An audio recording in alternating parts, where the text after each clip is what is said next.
Dear students, তোমাদের competitive পরীক্ষার কথা মাথায় রেখে আমরা মক টেস্ট শুরু করেছি। আজকে আমরা 2 নম্বর মক টেস্টটি আলোচনা করব।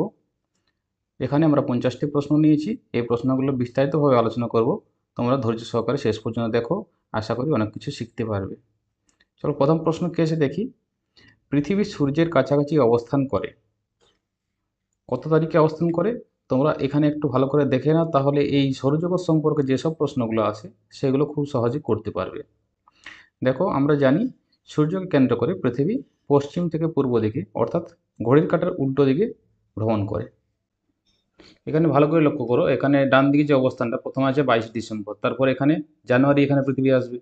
জানুয়ারির পর এখানে ফেব্রুয়ারিতে চলে আসবে, ফেব্রুয়ারি এখানে অবস্থান হবে। তারপর এখানে মার্চ এলো, মার্চের পরে এখানে এপ্রিলে চলে আসবে, এপ্রিলের পর এখানে মেতে আসবে, মের পর এখানে জুনে, তারপর এখানে জুলাই, এখানে অগাস্ট, সেপ্টেম্বর, এখানে অক্টোবর, নভেম্বর, এখানে তারপর ডিসেম্বর। এভাবে পৃথিবী আস্তে আস্তে ঘুরতে থাকবে। ছবিটা পুরো পারফেক্ট হয়নি, কিন্তু তোমাদের বোঝার জন্য যথেষ্ট, এটা আমি মনে করি। ঠিক আছে, দেখো তোমাদের কি মনে করতে হবে। প্রথমে 22 ডিসেম্বর, এখানে কি হয়? 22 ডিসেম্বর মকর সংক্রান্তি। তারপর 3রা জানুয়ারি, বা ডিসেম্বর পর জানুয়ারি এলো। জানুয়ারিতে কি হয়? সূর্য থেকে পৃথিবীর যে দূরত্বটা সবচাইতে কম হয়। কত হয়? 14,70,00,000 কিলোমিটার। এটা হচ্ছে সবচেয়ে কম দূরত্ব। এই দূরত্বটাকে কি বলা হয়? এটাকে বলা হয় অনুসুর, অর্থাৎ কাছের অবস্থান। এইটাকে বলা হয় অনুসুর, অর্থাৎ কাছের অবস্থান। আর এখান থেকে এই দূরত্বটা সবচেয়ে বেশি দূরত্ব পৃথিবী থেকে সূর্যের। এটাকে কি বলা হয়? এটাকে বলা হয় অপসুর, বা অপ মানে দূর, সুর মানে অবস্থান, অর্থাৎ দূরের অবস্থান। তাহলে এই দুটো জিনিস মনে রাখলে কি, 3রা জানুয়ারি অনুসুর অর্থাৎ কাছে, এবং 4ঠা জুলাই হচ্ছে দূরে অবস্থান করে। তারপর আবার চলে এখান থেকে জানুয়ারির পর ফেব্রুয়ারি, ফেব্রুয়ারিতে কি চলে? এখান থেকে তোমার কি জানলে যে ডিসেম্বর থেকে এদিকে অবস্থান যখন করছে, এটা যখন পুরো ঘুরে ঘুরে এখানে 21 জন পর্যন্ত আসবে, এটাকে কি বলা হয়? এটাকে বলা হয় উত্তরায়ণ। ঠিক আছে, তারপর মার্চে চলে এলো। মার্চে যখন 21শে মার্চ চলে আসবে, তখন নিরক্ষরেখার উপর সূর্য সরাসরি লম্বভাবে কিরণ দেবে। এটাকে বলা হয় মহাবিষুব। এক্ষেত্রে কি হয়? দিন এবং রাত 12 ঘন্টা করে করে হয়ে যায়। ঠিক আছে, এরপর মার্চের পর এপ্রিল এলো, মে এলো, জুন চলে এলো, অর্থাৎ উত্তরায়ণ শেষ হয়ে গেল। ঠিক আছে, এবার এখান থেকে দক্ষিণায়ন শুরু হয়ে যাবে ডিসেম্বর পর্যন্ত। ঠিক আছে, এই 21শে জুনটা কি হয়? 21শে জুনটা এখানে সূর্য পৃথিবীর উপর লম্বভাবে কিরণ দেয়, কর্কটক্রান্তি রেখার উপর লম্বভাবে কিরণ দেয়। সেক্ষেত্রে কি হয়? দিন হয়ে যায় 14 ঘন্টার এবং রাত হয়ে যায় 10 ঘন্টার। আর এখানে 22 ডিসেম্বর মকর সংক্রান্তি কি হয়? 22 ডিসেম্বরে সূর্য পৃথিবীর উপর লম্বভাবে কিরণ দেয়। কার উপর? মকর সংক্রান্তি রেখার উপর লম্বভাবে কিরণ দেয়। এক্ষেত্রে কি হয়? 10 ঘন্টার দিন হয়ে যায় এবং 14 ঘন্টার রাত হয়ে যায়। অর্থাৎ আমরা যে 25 ডিসেম্বর বড়দিন বলি, বড়দিন কিন্তু আমাদের এখানে বড়দিন নয়। 22 ডিসেম্বর উত্তর গোলার্ধে আমাদের কিন্তু দিন ছোট, দিনটা ছোট কিন্তু রাতটা বড়, কিন্তু দক্ষিণ গোলার্ধে উল্টোটা। এরপর আবার এখান থেকে জুন থেকে জুলাই চলে গেলাম। জুলাই বললাম এটা অপসূর অবস্থান। সূর্য থেকে যেহেতু পৃথিবীর দূরত্ব বেশি হচ্ছে, কত? 15,20,00,000 কিলোমিটার। এরপর আস্তে আস্তে এখান থেকে জুলাইয়ের পর অগাস্ট এলো, অগাস্টের পর এখানে সেপ্টেম্বর। সেপ্টেম্বরে যখন চলে এলো, আবার নিরক্ষরেখার উপর লম্বভাবে সূর্য কিরণ দেবে। তখন কি হবে? 12 ঘন্টার দিন এবং 12 ঘন্টার রাত হয়ে যাবে। এটা কি বলা হয়? 23শে সেপ্টেম্বরটাকে জলবিষুব বলা হয়। এরপর আস্তে আস্তে অক্টোবর, নভেম্বর, আবার ডিসেম্বর দিকে, অর্থাৎ এখানে দক্ষিণায়ন শেষ হয়ে গেল, আবার উত্তরায়ণ শুরু হবে। এভাবে সৌরজগৎ চলতে থাকে। ঠিক আছে, আশা করি বুঝতে অসুবিধা হয়নি তোমাদের। যদি বুঝতে অসুবিধা হয় তাহলে আমাদের কমেন্টে জানাবে। আমি এর আগেও এটা তোমাদের বিস্তারিত জানিয়েছি। ঠিক আছে, আশা করি বুঝতে যারা আমার ভিডিওগুলো দেখো তোমাদের বুঝতে অসুবিধা হবে না। তো পৃথিবী সূর্যের কাছাকাছি অবস্থান করে, কোনখানে অবস্থান করে সূর্য? এটা দেখো নিজেরাই পারবে। কাছাকাছি অবস্থান সূর্য থেকে পৃথিবীর 3রা জানুয়ারি। তার সঠিক উত্তর কত হয়ে যাবে? 3রা জানুয়ারি। 2 নম্বর, নিম্নতম তাপমাত্রা কিসের দ্বারা মাপা হয়? নিম্নতম তাপমাত্রা মাপা হয় অ্যালকোহল থার্মোমিটারে। কেন মাপা হয় অ্যালকোহলে? কারণ যদি পারদ ব্যবহার করা হয়, তো পারদের যে হিমাঙ্ক সেটা হচ্ছে -38 ডিগ্রি। ঠিক আছে, কিন্তু অ্যালকোহল যেটা ইথেন ইথানল যেটা যেটাকে অ্যালকোহল বলা হয় ইথানলকে, তার যে হিমাঙ্কটা সেটা হচ্ছে -115 ডিগ্রি সেন্টিগ্রেড। এই কারণে অ্যালকোহল থার্মোমিটার ব্যবহার করা হয়। 3 নম্বর, ভারতের প্রথম জাতীয় উদ্যানের নাম কি? ভারতের প্রথম জাতীয় উদ্যান হচ্ছে করবেট ন্যাশনাল পার্ক। ঠিক আছে, এটা 1936 সালে উত্তরাখণ্ডে প্রতিষ্ঠিত হয়েছিল। পেনিসিলিন কে আবিষ্কার করেন? পেনিসিলিন আবিষ্কার করেন ইয়ান ফ্লেমিং। কত সালে আবিষ্কার করেন পেনিসিলিনটা? 1928 সালে। 1928 সালে পেনিসিলিন আবিষ্কার করেন। 5 নম্বর প্রশ্ন, কোন ভিটামিন প্রতিরক্ষা প্রদান করে? ভিটামিন সম্পর্কে আমি 70+ MCQ এর একটি ভিডিও দিয়েছি, যারা দেখোনি আমার ডিসক্রিপশনে লিঙ্ক দেওয়া থাকবে, সেখান থেকে দেখে নেবে। এটারও উত্তর সেখানে পেয়ে যাবে দেখলে। কোন ভিটামিন প্রতিরক্ষা প্রদান করে? এটা হচ্ছে ভিটামিন সি প্রতিরক্ষা প্রদান করে। 6 নম্বর, মস্তিষ্কের কোন অংশ শ্বসন নিয়ন্ত্রণ করে? শ্বসন নিয়ন্ত্রণ করে মস্তিষ্কের এই যে এখানে এই অংশটা দেখছো, এটাকে বলা হয় মেডুলা অবলাঙ্গাটা। ঠিক আছে, এই অংশটা মস্তিষ্কের শ্বসন নিয়ন্ত্রণ করে। 7 নম্বর, ভর সংখ্যা কাদের বলে? ভর সংখ্যা কাদের যোগফল। ঠিক আছে, এটা ধরো একটা পরমাণু। ঠিক আছে, পরমাণু কেন্দ্রে, এখানে কেন্দ্রটা, পরমাণু কেন্দ্রের মধ্যে কি কি থাকে? প্রোটন থাকে। প্রোটন থাকে, পজিটিভ কোনো প্রোটন এবং নিষ্ক্রিয় কোনো নিউট্রন। এই প্রোটন এবং নিউট্রনের মোট সংখ্যাটাকে কি বলা হয়? ভর সংখ্যা বলা হয়। প্রোটন আর নিউট্রনের মোট সংখ্যা, এদের একত্রে কি বলে? এদের একত্রে নিউক্লিয়নও বলা হয়। ঠিক আছে, এটা জেনে রাখো, এদের একত্রে নিউক্লিয়ন বলা হয়। পরের প্রশ্ন দেখি 8 নম্বর, নিচের কোনটি রৈখিক ভরবেগের সংরক্ষণ সূত্র অনুসারে কাজ করে? রৈখিক ভরবেগ কীরকম? বাইরে থেকে যদি বল প্রয়োগ না করা হয়, তাহলে বস্তু যে বস্তু বা সিস্টেমের যে বেগটা, ভরবেগটা সবসময় সংরক্ষিত থেকে যায়। তবে এটা কোন ক্ষেত্রে হবে? এটা হচ্ছে রকেটের ক্ষেত্রে। পরের প্রশ্ন কি আছে দেখি। 9 নম্বর প্রশ্ন, একটি আদর্শ ভোল্টামিটার রোধ ক্ষমতা কত? একটি ভোল্টামিটার রোধ ক্ষমতা এটা হচ্ছে অসীম। ভোল্টামিটার কি হয়? ভোল্ট মাপা হয়। 10 নম্বর প্রশ্ন, নিম্নলিখিত কোন দিনে খেল দিবস পালন করা হয়? খেল দিবস পালন করা হয় 29 আগস্ট। এই দিনটাতে মেজর ধ্যানচাঁদ তার জন্মদিন, এই উপলক্ষে এই দিনটাকে 29 আগস্ট দিনতে খেল দিবস পালন করা হয়। ঠিক আছে, পরের প্রশ্ন হচ্ছে হোমিওপ্যাথির আবিষ্কারক কে? হোমিওপ্যাথির আবিষ্কারক এখানে হচ্ছেন হ্যানিম্যান। হ্যানিম্যান কত সালে আবিষ্কার করেন? 1996 সালে আবিষ্কার করেন, এই 1796 সালে আবিষ্কার করেন। এরপর 1805 সালে চিকিৎসা চালু করেন। আবার আমরা যে এলোপ্যাথি জানি, এই এলোপ্যাথি টার্মটাও কিন্তু হ্যানিম্যানেরই দেওয়া। ঠিক আছে, যখন তিনি হোমিওপ্যাথিটা আবিষ্কার করেন, তখন হোমিওপ্যাথিটা একটা আলাদা জিনিস, এটা বোঝানোর জন্য যে প্রচলিত চিকিৎসা ব্যবস্থা ছিল তখন, সেই চিকিৎসা ব্যবস্থাটাকে, ইউরোপের সেই চিকিৎসা ব্যবস্থাকে তিনি এলোপ্যাথি নাম দেন। ঠিক আছে, আবার এখান থেকে কিছু টার্ম জেনে রাখা দরকার, যে চরককে ভারতীয় চিকিৎসার জনক বলা হয়, আর হিপোক্রেটাসকে ঔষধের জনক বলা হয়, সুশ্রুতকে শল্য চিকিৎসার জনক বলা হয়। 12 নম্বর প্রশ্ন, আমজাদ আলী খান নিচের কোনটির সাথে সম্পর্কিত? আমজাদ আলী খান এটা সৌরদের সাথে সম্পর্কিত। 13 নম্বর প্রশ্ন, টেলিভিশন কে আবিষ্কার করেন? টেলিভিশন আবিষ্কার করেন জেল বেয়ার্ড। কত সালে আবিষ্কার করেন টেলিভিশনটা? 1926 সালে। 1926 সালে টেলিভিশন আবিষ্কার করেন। ঠিক আছে, 14 নম্বর, ভারতের শেয়ার বাজারের কাজকর্ম কে নিয়ন্ত্রণ করে? ভারতের শেয়ার বাজার কাজকর্ম নিয়ন্ত্রণ করে সেবি। সেবির ফুল ফর্ম কি? সেবির ফুল ফর্ম হচ্ছে সিকিউরিটিজ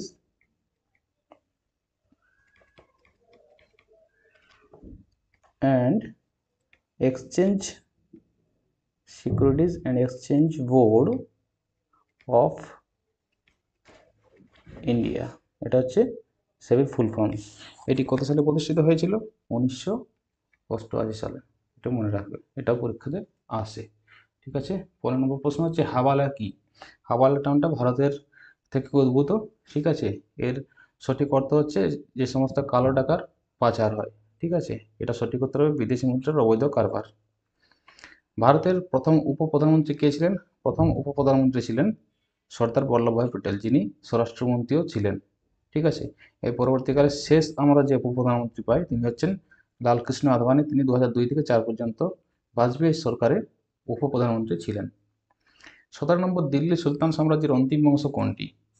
দিল্লি সুলতান সাম্রাজ্যের অন্তিম বংশ হচ্ছে, এটা সঠিক উত্তর, লোদি বংশ।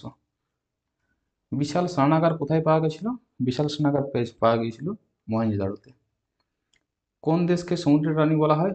সমুদ্রের রানী বলা হয় ফ্রান্সকে।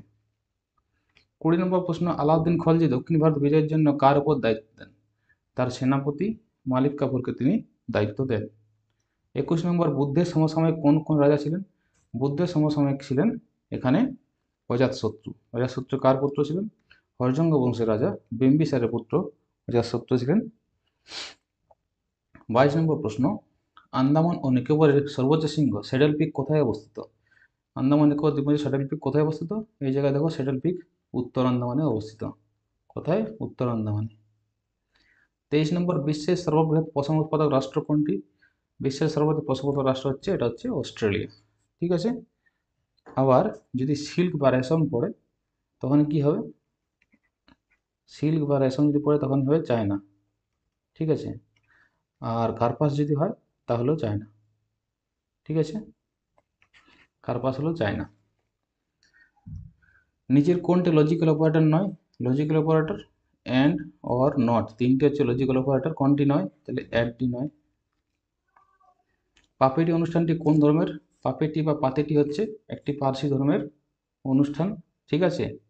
এর অর্থ হচ্ছে অনুতাপের দিন। পাপেটি কথার অর্থ হচ্ছে অনুতাপের দিন। 26 নম্বর প্রশ্ন, এমপ্লয়মেন্ট, ইন্টারেস্ট অ্যান্ড মানি বইটি কে লেখেন? কে লেখেন? জে.এম. কাইন্স বা কাইনিস। এটা পুরো নামটা কি? দ্য জেনারেল থিওরি অফ, এখানে দেখো তোমার লেখা the general theory of employment, interest and money. 27 নম্বর প্রশ্ন হচ্ছে, পৃথিবীরাজ চৌহান মোহাম্মদ ঘুরির কাছে কোন যুদ্ধে পরাজিত হন? প্রথমে তিনি 1191 সালে তরাইনের প্রথম যুদ্ধে জয়ী হন। তারপর মোহাম্মদ ঘুরিকে ক্ষমা করে দেন এবং ছেড়ে দেন। পরবর্তীকালে 1192 সালে মোহাম্মদ ঘুরি দ্বিতীয়বার আক্রমণ করলে পৃথ্বীরাজ চৌহান এই যুদ্ধে পরাজিত হন। 1192 সালটা হবে সঠিক উত্তর। নিচের কোনটি রাজনৈতিক অধিকার? রাজনৈতিক অধিকার এগুলো একটাও নয়। রাজনৈতিক অধিকার হচ্ছে রাইট টু ভোট, অর্থাৎ ভোট দেওয়ার অধিকারটা হচ্ছে রাজনৈতিক অধিকার। ঠিক আছে। ফ্রিডম অফ এক্সপ্রেস তো মৌলিক অধিকার, এডুকেশনটা শিক্ষার অধিকার, রাইট টু ওয়ার্ক সাধারণ অধিকার। 29 নম্বর, ইন্টারন্যাশনাল লেবার অর্গানাইজেশনের হেডকোয়ার্টার কোথায় অবস্থিত? এটা হচ্ছে ILO, ইন্টারন্যাশনাল লেবার অর্গানাইজেশন। এর হেডকোয়ার্টার কোথায় অবস্থিত? সঠিক উত্তর হচ্ছে জেনেভা, এটা সুইজারল্যান্ডে অবস্থিত। এখানে কটা দেশ আছে? 187টা দেশ আছে কিন্তু ILO। 30 নম্বর প্রশ্ন, ইন্ডিয়ান ন্যাশনাল কংগ্রেস কত সালে চরমপন্থী নরমপন্থী এ দুই ভাগে ভাগ হয়েছিল? এটা ইম্পর্টেন্ট প্রশ্ন। 1907 সালের সুরাট অধিবেশনে। কোন অধিবেশনে? সুরাট অধিবেশনে কিন্তু ভাগ হয়ে গিয়েছিল। ঠিক আছে। 31 নম্বর, কার অনুপ্রেরণায় ইয়ং বেঙ্গল মুভমেন্ট সংগঠিত হয়? সঠিক উত্তর হচ্ছে হেনরি লুইস ভিভিয়ান ডিরোজিও। এখানে যতগুলো প্রশ্ন বলছি সমস্ত প্রশ্নগুলো কোনো না কোনো পরীক্ষায় এসেছে, প্রিভিয়াস ইয়ার কোয়েশ্চেন, কিন্তু প্রতিটা প্রশ্ন, কোনো আলাদা জায়গার থেকে কোনো প্রশ্ন দেওয়া নেই। ঠিক আছে। সমস্তগুলো প্রিভিয়াস ইয়ার কোয়েশ্চেন। 32 নম্বর প্রশ্ন হচ্ছে, ক্ষমতার একক কি? ক্ষমতার একক হচ্ছে ওয়াট। ঠিক আছে। ওয়াট কি? ওয়াট হচ্ছে, এই ক্ষমতা হচ্ছে কার্য বা সময়। অর্থাৎ ক্ষমতাকে যদি আমরা পি ধরি আর কার্য সমান ডাব্লিউ ধরি, সময় যদি টি ধরে, পি সমান W/T। ঠিক আছে। 1 ওয়াট সমান 1 জুল পার সেকেন্ড, এটা পড়ে 1 ওয়াট 1 জুলের সমান, পরীক্ষাতে আসতে পারে। এটা শুধু এইটুকু মনে রাখবে যে পি সমান W/T, অর্থাৎ ক্ষমতা সমান কার্য বা সময়। কার্যের একক জুল, তাহলে জুল তো সমান হবেই। 33, অর্থ কমিশনের মূল কাজ কি? অর্থ কমিশনের মূল কাজ হচ্ছে কেন্দ্র ও রাজ্যের মধ্যে রাজস্ব বন্টন ব্যবস্থা, অর্থাৎ টাকা পয়সার যেসব জিনিসগুলো, তাহলে অর্থ কমিশন যেহেতু ওদের অর্থ সম্পর্কেই কাজগুলো করবে। ঠিক আছে।